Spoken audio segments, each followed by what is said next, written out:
Il existe des paroles qui ne sont pas murmurées pour rassurer, mais pour réveiller. Ô Mahdi, abandonne-les tous immédiatement, car personne ne te veut réellement du bien. Et sans l'épée de Dieu à tes côtés, ils auraient déjà versé ton sang. Prends donc garde. Prends garde à ceux qui sourient. Aujourd'hui, nous allons comprendre pourquoi le Mahdi devra s'éloigner de tous, pourquoi la trahison l'entourera, et pourquoi seule la protection divine l'empêchera de tomber avant l'heure. Si tu es témoin de ces signes, si tu ressens que le monde entre dans une phase décisive, abonne-toi dès maintenant à la chaîne Témoin d'Allah. Et toi qui nous regardes depuis la France, la Suisse, la Belgique, le Canada, ta présence ici n'est pas un hasard. Rejoins-nous. L'avertissement que peu comprennent. Le Mahdi n'est pas accueilli par des foules en liesse. Les applaudissements et les acclamations sont rares, presque inexistants. Ceux qui se tiennent autour de lui ne sont pas tous des croyants sincères ou des âmes pures à la recherche de lumière. Beaucoup observent, calculent, cherchent à deviner son intention, à comprendre son pouvoir, à anticiper ses mouvements. Dans ce monde où le superficiel règne, où les apparences gouvernent plus que la vérité, l'homme qui porte une mission divine se retrouve souvent seul au milieu d'une foule feinte. Il y a ceux qui viennent par curiosité, fascinés par l'aura qui semble l'entourer. Mais cette fascination n'est jamais innocente. D'autres viennent pour tester ses limites, pour sonder sa patience, pour mesurer la profondeur de sa foi. Et puis, il y a ceux dont le but n'est jamais révélé, des mains tendues pour un soutien apparent, mais dont le cœur est chargé de calculs et de desseins cachés. Le Mahdi doit naviguer dans ce labyrinthe d'intentions humaines. Chaque sourire qu'il croise peut dissimuler une arrière-pensée. Chaque parole aimable peut être un piège déguisé. Et pourtant, il ne fuit pas, il n'ignore pas. Son regard scrute, son cœur ressent, mais sa mission exige un discernement que peu possèdent.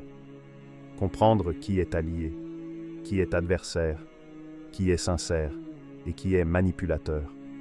C'est une leçon que le Mahdi doit apprendre avant de pouvoir avancer. Car les forces qui se liguent contre lui ne sont pas toujours visibles. Elles se faufilent dans les intentions bonnes, dans les gestes protecteurs, dans les recommandations bienveillantes. L'avertissement que peu comprennent est simple et terrifiant à la fois. Abandonne-les tous. Abandonne les mains qui tendent leur aide avec un sourire suspect. Abandonne les paroles qui réconfortent mais enferment. Abandonne les ombres qui suivent tes pas et prétendent t'éclairer. Pourquoi cette solitude imposée?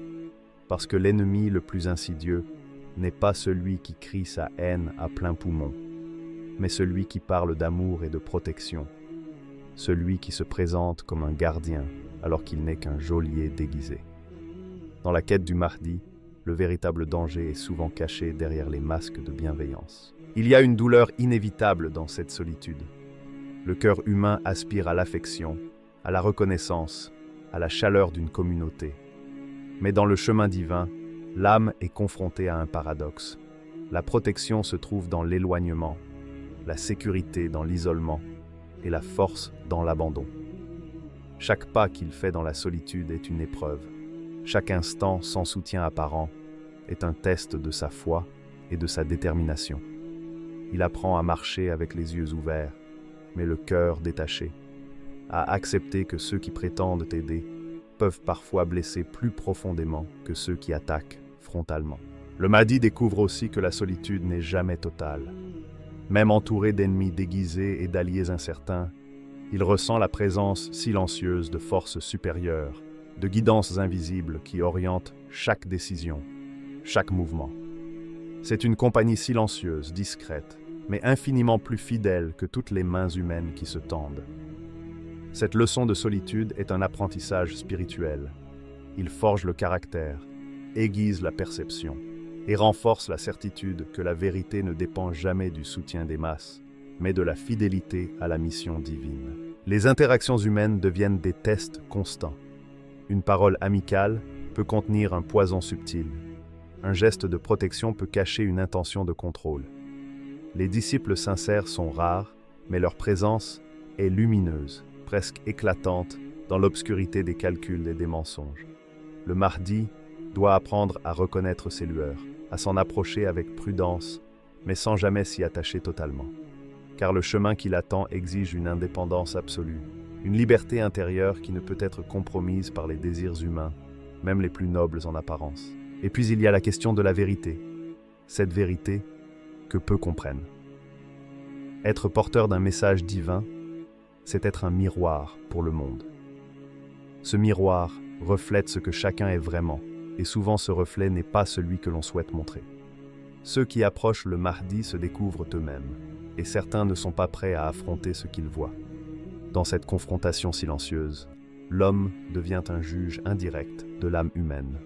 Et cette position est plus lourde que n'importe quelle bataille physique. Le Mahdi apprend aussi la patience. Dans la solitude imposée, dans la méfiance à chaque geste humain, il apprend à attendre, à observer, à comprendre le monde sans se laisser emporter par ses illusions. Chaque sourire, chaque accolade, chaque recommandation devient un puzzle à déchiffrer. L'homme qui suit un chemin divin ne peut se permettre de marcher à l'aveugle. Il doit anticiper, discerner, rester maître de son esprit et de son cœur, même lorsque la fatigue et la douleur tentent de l'assaillir. Mais au cœur de cette solitude, il existe une forme de protection qui dépasse tout ce que le monde peut offrir. Une protection qui ne dépend pas de la présence des autres, mais de la force intérieure, de la foi inébranlable et de la conviction que chaque épreuve est une étape vers la mission ultime. C'est cette protection silencieuse qui le rend presque inaccessible, presque invincible.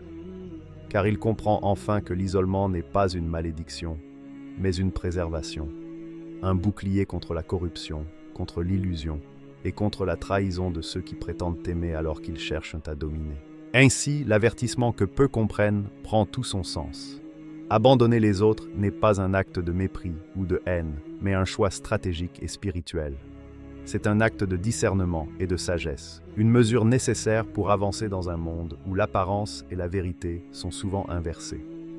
Le Mahdi apprend que la vraie force réside dans l'indépendance, que la vraie sécurité est celle de l'âme, et que la véritable lumière se révèle dans l'ombre de la solitude. Sans l'épée de Dieu, ils auraient versé ton sang. Ce n'est pas une menace que l'on crie dans les rues, ni un avertissement que l'on inscrit sur les murs. C'est un murmure que le destin lui-même semble répéter. Sans l'épée de Dieu, le Mahdi serait nu face au danger. Mais attention, cette épée n'est pas forgée dans l'acier des armureries terrestres. Elle ne brille pas sous le soleil. Elle ne fait pas vibrer le métal à l'approche de la guerre. Elle est invisible aux yeux des hommes, mais palpable à ceux qui connaissent la vérité des forces supérieures. Elle est la justice divine incarnée, la clairvoyance qui perce les intentions cachées, la sagesse qui déjoue les pièges avant même qu'ils ne se tendent. C'est un bouclier contre ce que l'œil humain ne peut voir, une arme qui tranche les illusions, les mensonges, les conspirations tissées dans l'ombre. La plupart ignorent la violence réelle. Ils pensent que menacer le Mahdi serait une affaire de combat, de bras levés, de sang versé. Mais dans ce monde où l'esprit peut être manipulé plus facilement que le corps, la véritable attaque se déploie autrement. Les complots naissent dans le silence, les calomnies se répandent avec la douceur d'une brise trompeuse, et les pièges invisibles se glissent dans la routine quotidienne, dans les mots murmurés derrière le dos, dans les conseils bienveillants qui cherchent à enfermer plutôt qu'à guider. L'ennemi ne frappe pas toujours avec une épée ou un poignard. Il frappe avec le doute, la peur, la confusion, et parfois même avec l'apparence de la loyauté. Le Mahdi sait que chaque sourire peut cacher une trahison. Chaque accolade peut être un lien invisible qui cherche à entraver sa mission. Et pourtant, il avance, porté par une force qui dépasse le monde matériel. Cette épée de Dieu lui donne l'équilibre, la certitude et la capacité de discerner ce qui est réel de ce qui est superficiel. Elle éclaire le chemin dans l'obscurité, révèle le faux derrière le vrai, et rend impuissants ceux qui, sans elle, auraient pu abattre sa foi avant même que son influence ne commence à se déployer. Les ennemis ne sont pas toujours ceux que l'on croit. Certains sont visibles, fiers et bruyants, hurlant leur haine avec des poings levés et des paroles assassines. Mais les plus redoutables sont ceux qui sourient, qui conseillent, qui semblent protégés, alors qu'ils cherchent en réalité à contrôler, à détourner, à briser. Sans la protection divine, le Mahdi serait la proie de ces stratégies invisibles, de ces trahisons silencieuses, qui s'insinue dans la vie des hommes, avec la patience d'un serpent attendant sa victime. Chaque mot, chaque geste, chaque rencontre devient un test, une épreuve. Il y a ceux qui auraient voulu voir sa chute avant même son élévation. Ceux qui, aveuglés par leur désir de pouvoir ou de gloire, ont tenté de tramer des complots contre une vérité qu'ils ne comprennent pas. Mais l'épée de Dieu ne laisse aucune place au hasard. Ce qui est destiné à se manifester sous le ciel ne peut être arrêté par les intrigues de la terre. Chaque complot échoué, chaque rumeur démentie, chaque tentative de manipulation déjouée devient une preuve silencieuse que la protection divine ne faillit jamais. Dans ce combat invisible, le Mahdi avance sans se retourner, conscient que la véritable guerre ne se joue pas avec des armes visibles, mais dans les cœurs, dans les esprits, dans les intentions cachées. La rumeur est une arme plus tranchante qu'un sabre. Le doute peut tuer plus sûrement que le poison. L'isolement psychologique peut briser plus profondément que n'importe quel assaut physique. Et pourtant, là où d'autres auraient la fléchie, le Mahdi continue, car la présence de cette épée divine le rend insensible aux attaques qui visent à détourner sa mission. L'épée de Dieu est une force silencieuse, mais infiniment puissante. Elle est la conviction qui traverse les tempêtes de mensonges, la clarté qui perce les ténèbres des complots, et la justice qui rétablit l'équilibre quand le monde vacille. C'est cette épée qui transforme la vulnérabilité apparente en une armure inviolable. Sans elle, les ennemis auraient pu atteindre leur but. Mais avec elle, aucun artifice, aucune manipulation, aucune calomnie ne peut triompher. La vérité de sa mission est préservée, intacte, inébranlable. Le Mahdi apprend à percevoir le monde à travers ce prisme. Il sait que l'épée n'est pas une arme qu'il brandit, mais une présence qui l'accompagne. Elle guide ses décisions, aiguise sa perception, et rend clair ce qui pourrait autrement être confus et dangereux. Il comprend que la véritable sécurité ne dépend pas des hommes autour de lui, mais de la force divine qui l'entoure, invisible mais omniprésente. Chaque pas qu'il fait est protégé, chaque mouvement qu'il entreprend est surveillé par une justice qui dépasse les limites humaines. Et ainsi, même au cœur des intrigues, des manipulations et des dangers invisibles, le Mahdi demeure inatteignable. Ceux qui cherchaient à répandre des rumeurs pour le briser voient leurs efforts se dissoudre comme de la brume sous le soleil. Ceux qui pensaient créer des divisions se heurtent à une unité intérieure qui ne peut être rompue. Et ceux qui croyaient que l'homme pouvait être détruit par la terre se heurtent à la réalité spirituelle. Ce qui est protégé par le ciel ne peut être détruit par les hommes. Cette protection n'est pas une garantie de confort ou de repos. Elle est la manifestation d'une force supérieure qui défie les calculs humains. Une épée invisible mais tranchante qui défend la vérité avant même que l'attaque n'ait lieu. Elle n'est ni voyante ni bruyante, mais sa puissance est absolue, silencieuse et déterminante. Et à travers elle, le Mahdi apprend une leçon essentielle. Dans un monde où les ennemis ne portent pas toujours des armures visibles, la véritable défense est spirituelle, divine et implacable contre ceux qui cherchent à détourner la lumière. Sans l'épée de Dieu, il serait tombé. Avec elle, il avance, invincible dans la dimension spirituelle, inébranlable face au complot, et protégé contre ceux qui, sans la voir, auraient versé son sang. Cette épée est sa justice, sa clairvoyance et son destin. Et elle transforme chaque attaque invisible en une occasion de révéler la puissance de la vérité.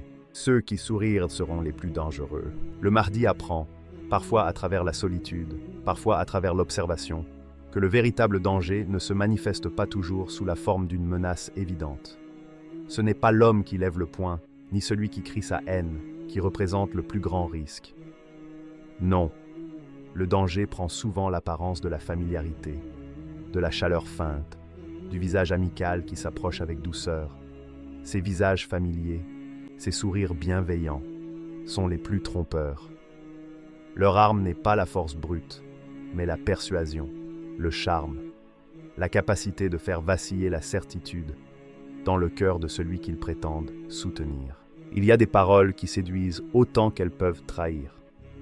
Certains parleront de foi et d'engagement, mais leurs yeux trahissent la convoitise pour le pouvoir, le désir de prendre ce qui est sacré et de le plier à leur volonté. Ils parlent de loyauté et de fraternité, mais cherchent à semer des doutes, à injecter la peur là où la foi devrait régner. Et le plus cruel, ce sont ceux qui se disent alliés, ceux qui sourient avec sincérité apparente, mais dont le cœur guette le moment parfait pour semer la division, pour tester la résilience et la clarté d'esprit du Mahdi. Dans ces moments, le danger n'est pas seulement physique, il est subtil, psychologique, spirituel. Il attaque le jugement, la perception, la paix intérieure. C'est ici que l'avertissement prend toute sa puissance. Prends garde à ceux qui semblent proches, car la proximité est un piège. La familiarité est un outil que les manipulateurs utilisent pour infiltrer l'âme. Chaque geste, chaque mot, chaque sourire peut être calibré pour tromper. Et dans les temps de trouble, quand le monde vacille sous le poids des complots, de la confusion et de la peur, même la sincérité peut être imitée, reproduite, falsifiée. Le Mahdi doit apprendre à lire entre les lignes, à percevoir ce que les yeux humains peuvent manquer, à sentir ce que le cœur trompé ne peut détecter. Ces visages souriants sont des miroirs qui reflètent parfois ce que les autres veulent voir, mais jamais ce qui est réel. L'homme ordinaire pourrait se laisser berner, car la confiance est une nature humaine, et le besoin de liens sincères est profond. Mais le Mahdi n'est pas un homme ordinaire. Sa mission exige une vigilance que peu possèdent, une lucidité que la tentation de l'illusion ne peut altérer. Chaque sourire est un test, chaque parole douce est un écho qui peut contenir le poison le plus discret. Et l'apprentissage de cette vigilance est douloureux. Il faut observer sans se laisser séduire, écouter sans se laisser tromper, approcher sans s'attacher. Les alliés véritables sont rares, mais leur lumière est précieuse. Dans l'ombre des sourires trompeurs, quelques âmes sincères émergent comme des étoiles dans la nuit. Elles ne cherchent pas à séduire ni à manipuler. Elles apportent une vérité qui éclaire, un soutien qui ne menace pas, une loyauté qui ne vacille pas devant l'épreuve. Apprendre à reconnaître ces âmes est une épreuve en soi, car elles se cachent souvent derrière la banalité du quotidien, loin du drame apparent et des éclats bruyants des intrigues. Le Mahdi doit apprendre à discerner la vraie lumière dans un monde saturé de reflets trompeurs. Cette vigilance ne se limite pas aux actions visibles. Elle s'étend aux intentions silencieuses, aux non-dits, aux nuances que le commun des mortels ne perçoit pas. Chaque rencontre devient un champ de test, chaque sourire un éventuel masque. Et plus le Mahdi avance dans sa mission, plus ses épreuves se multiplient. Il découvre que le vrai danger n'est pas toujours celui qui frappe, mais celui qui sourit, qui s'approche sous le couvert de la confiance et de la bienveillance. L'ombre la plus menaçante est souvent celle qui se fond dans la lumière apparente. Et pourtant, ce danger n'est pas destiné à le briser. Il est destiné à affiner sa perception, à renforcer son esprit, à purifier sa capacité à discerner le vrai du faux, le sincère du trompeur. Chaque sourire suspect, chaque visage ambigu, chaque allié potentiel qui vacille devient une leçon silencieuse mais cruciale. C'est une épreuve de discernement, un test de clairvoyance spirituelle et psychologique. La force du Mahdi ne réside pas seulement dans sa mission divine, mais dans sa capacité à naviguer avec prudence et sagesse à travers le labyrinthe complexe des relations humaines. La solitude, encore une fois, joue un rôle central. Elle n'est pas punition, mais protection. Elle permet au Mahdi de garder son esprit clair, de maintenir sa vision intacte, de ne pas se laisser influencer par des sourires trompeurs. Dans ce silence relatif, il apprend à écouter la vérité qui dépasse les apparences, à sentir la réalité derrière les intentions masquées, à garder son cœur et son jugement libres de toute manipulation. Cette solitude, loin d'être un fardeau, devient un outil essentiel pour survivre dans un monde où le vrai danger n'est pas toujours visible. Les temps de trouble exigent un œil affûté et un cœur vigilant. Le Mahdi comprend que l'ennemi ne se limite pas à ceux qui se dressent ouvertement contre lui. L'ennemi le plus redoutable est celui qui sourit, celui qui s'infiltre dans la confiance, celui qui simule la loyauté et la fraternité pour mieux déstabiliser et manipuler. Et dans cette compréhension, une nouvelle force émerge. La capacité de discerner, de naviguer, de préserver la vérité malgré les illusions. Ainsi, chaque sourire devient une énigme, chaque parole douce un test, chaque geste amical une occasion d'exercer la vigilance.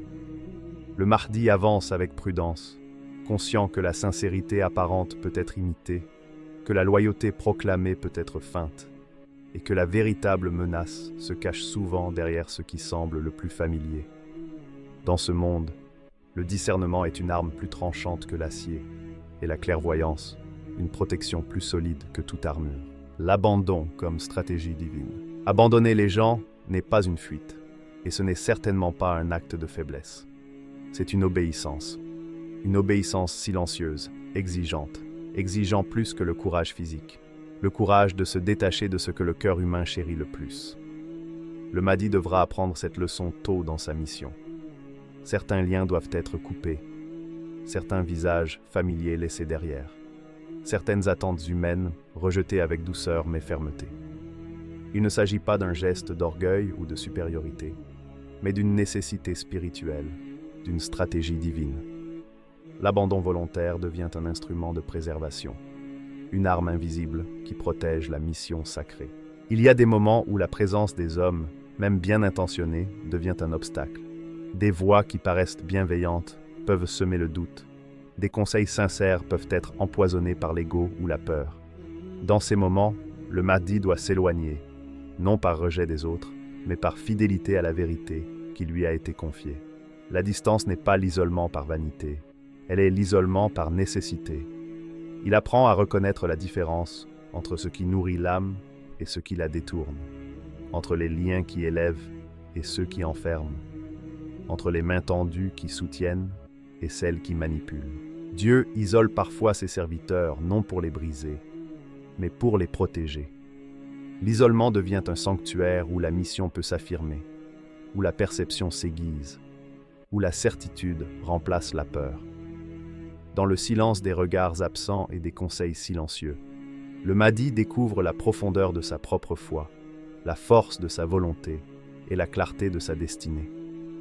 L'abandon des soutiens humains, lorsqu'il est ordonné par la sagesse divine, n'est jamais une perte.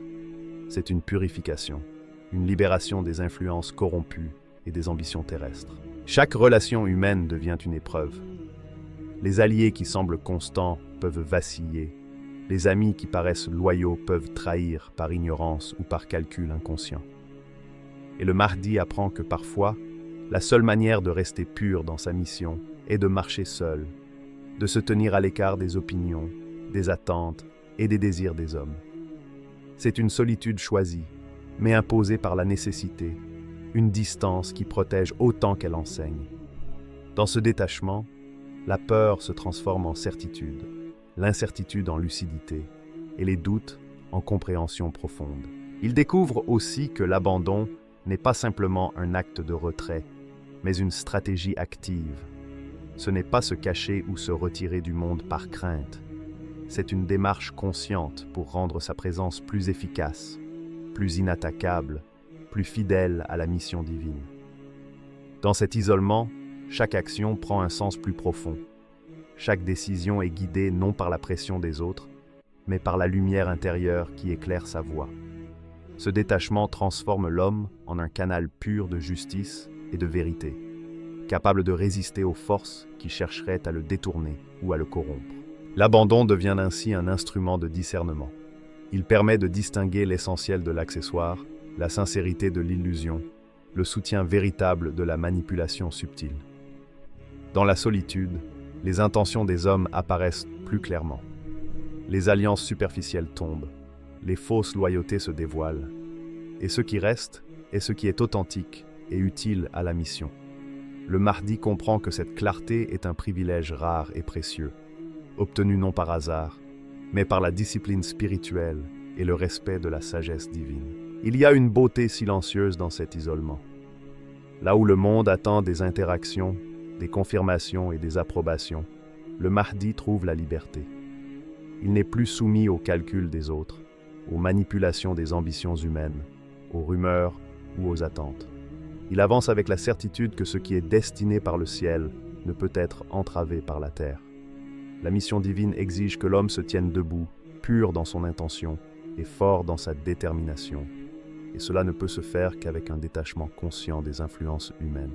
Ce détachement, loin d'être une absence, est une présence accrue dans l'essentiel. Le Mahdi se rend compte que la vraie force ne se mesure pas à la quantité de personnes qui le soutiennent, mais à la fidélité de sa propre mission et à la clarté de sa conscience. L'abandon des liens corruptibles n'est pas une perte, mais un gain. un gain d'indépendance, de discernement et de capacité à agir sans compromis. Chaque geste, chaque décision devient plus précis, plus aligné sur la vérité divine et moins vulnérable aux distractions humaines. La peur, si présente dans les cœurs des hommes ordinaires, devient un outil pour le Mahdi. Dans l'isolement, il apprend à l'observer, à l'accepter et à la transformer en certitude. Chaque moment de doute devient une opportunité de renforcer la foi. Chaque tentation de dépendance humaine devient une occasion de s'élever dans l'indépendance spirituelle. L'abandon devient ainsi un processus de purification et d'affirmation de la mission. Il découvre aussi que cette stratégie divine a un effet protecteur sur ceux qui l'entourent. Ceux qui cherchent à l'influencer ou à détourner sa mission trouvent les portes closes. Ceux qui seraient corrompus par la proximité et la familiarité ne peuvent atteindre ce qui est préservé par la sagesse du ciel. L'isolement n'est pas une punition pour le Mahdi, mais une armure invisible, un moyen de rendre la mission inaccessible aux forces corruptrices, tout en lui permettant de rester pleinement actif et conscient dans sa destinée. Et ainsi, l'abandon, lorsqu'il est compris dans sa dimension divine, cesse d'être un acte douloureux ou regrettable. Il devient une discipline, une arme spirituelle et une stratégie. Chaque distance prise, chaque lien coupé, chaque attente ignorée est une affirmation de la vérité et de la mission. Dans cette solitude choisie, le Mahdi découvre la clarté, la force et la protection qui le rend presque invincible face aux influences humaines. La peur se transforme en certitude, la confusion en clarté, et le monde extérieur devient un terrain où seule la mission divine guide les pas. Le silence avant le basculement. Lorsque le Mahdi s'éloigne, le monde semble retenir son souffle. Les regards cherchent sa présence dans les rues, les places, les marchés et les mosquées. Mais il n'y a rien à voir. Les hommes crient à la disparition, murmurent à l'abandon, spéculent sur ses erreurs. Il a disparu. Il a abandonné. Il s'est trompé. Les mots circulent comme des flèches invisibles, chacun portant une accusation voilée, une incompréhension silencieuse. Pourtant, derrière ce vide apparent, derrière ce silence troublant, se prépare quelque chose de plus grand, de plus décisif, de plus irréversible. Le silence du Mahdi n'est pas un retrait, c'est un bouclier, une stratégie divine qui précède le basculement du monde. Ceux qui observent, sans comprendre, interprètent son éloignement comme une faiblesse, comme un désengagement. Mais dans la dimension spirituelle, ce silence est le dernier rempart. Il est la ligne invisible entre le chaos des hommes et l'ordre divin, entre les ambitions corrompues et la justice céleste. C'est un intervalle sacré, un temps où la préparation silencieuse façonne l'avenir avant que le destin ne se manifeste. Quand Dieu protège, il prépare. Et cette préparation est invisible pour ceux qui ne voient qu'avec leurs yeux humains. Les ennemis qui pensaient le pouvoir à portée de main se retrouvent frustrés, leurs calculs échouant les uns après les autres. Chaque plan, chaque tentative de trahison, chaque rumeur destinée à semer le doute se dissout dans l'ordre divin.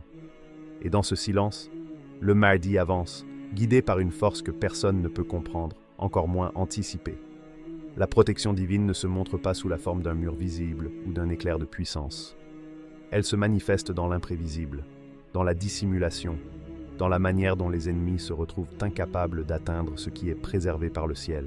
Lorsque Dieu prépare, il ferme certaines portes, pour n'en ouvrir qu'une seule, immense. Ce n'est pas un hasard si le Mahdi disparaît au moment où le monde semble le perdre. Cette disparition apparente est une orchestration subtile, une stratégie invisible que seuls ceux qui voient avec le cœur peuvent percevoir. Les voies qui semblaient ouvertes aux intrigues humaines se referment doucement, bloquant toute possibilité d'interférence. Les murs se dressent silencieusement autour des complots, et ce qui semblait vulnérable devient inaccessible. Le Mahdi n'est jamais abandonné, il est préservé, il n'est jamais perdu, il est guidé vers l'instant où tout basculera. Ceux qui avaient rêvé de son sang ne verront que son ombre.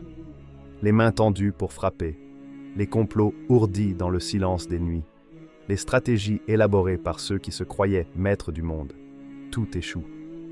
Dans l'ombre de sa présence invisible, les ennemis réalisent trop tard que le véritable pouvoir n'était jamais entre leurs mains. L'ombre du Mahdi devient une protection, un voile impénétrable qui transforme l'incompréhension en incapacité.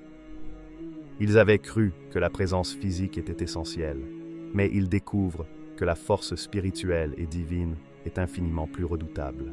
Et ceux qui l'avaient sous-estimé comprennent enfin, mais leur compréhension arrive toujours trop tard. Le temps qu'ils prennent pour mesurer l'ampleur de sa mission est celui que le Mahdi utilise pour accomplir ce que les hommes croyaient impossible. Chaque instant de silence, chaque retrait stratégique, chaque absence calculée est une avancée invisible dans le plan divin. La patience du Mahdi, nourrie par sa foi et renforcée par la protection céleste, devient une arme plus puissante que toutes les armées, plus efficace que toutes les ruses humaines. Le silence avant le basculement est aussi une période de purification. Ceux qui observent son absence sont confrontés à eux-mêmes. Les intentions de chacun sont révélées dans la façon dont ils réagissent au vide. Certains révèlent la peur, d'autres l'impatience, certains le cynisme ou la méfiance. Et dans cette observation silencieuse, le Mahdi mesure le monde non avec des armes visibles, mais avec la clairvoyance que Dieu lui accorde. Ce retrait apparent est un filtre, un tri spirituel, qui distingue ceux qui se perdent dans l'illusion de ceux qui peuvent comprendre la véritable lumière. Mais au cœur de ce silence, il existe une tension palpable. Le monde humain, pressé par le temps, par les ambitions et par les rivalités, est incapable de prévoir ce qui va se produire. Les portes qu'il pensait ouvertes se referment avec un verrou invisible. Les plans qu'il croyait infaillibles tombent comme des châteaux de sable, et ce qui semblait improbable devient inévitable. La protection divine ne se contente pas de préserver. Elle transforme la réalité, réécrit les règles, et fait de l'ombre du Mahdi une forteresse impénétrable. C'est dans ce silence que tout se joue, dans cette absence apparente que le monde entier est testé. Les alliances fausses se dissolvent, les ambitions corrompues s'effondrent, et ceux qui restent sont ceux qui possèdent la patience, la foi et la clairvoyance pour voir la vérité. Et lorsque le moment arrive, lorsque la porte unique s'ouvre, tout ce qui a été préparé se déploie avec une puissance qui dépasse toute imagination. Le basculement n'est pas un hasard. Il est la conséquence d'une orchestration divine minutieuse, invisible mais inévitable. Le silence avant le basculement est donc bien plus qu'un moment de retrait. C'est un signe, un avertissement, un symbole de la protection absolue qui entoure le Mahdi. Il enseigne que la force spirituelle et divine transcende les apparences, que la protection ne se mesure pas à la visibilité ou à la popularité, mais à la fidélité, à la mission et à l'ordre que Dieu établit. Ceux qui cherchent à comprendre sans la foi restent aveugles.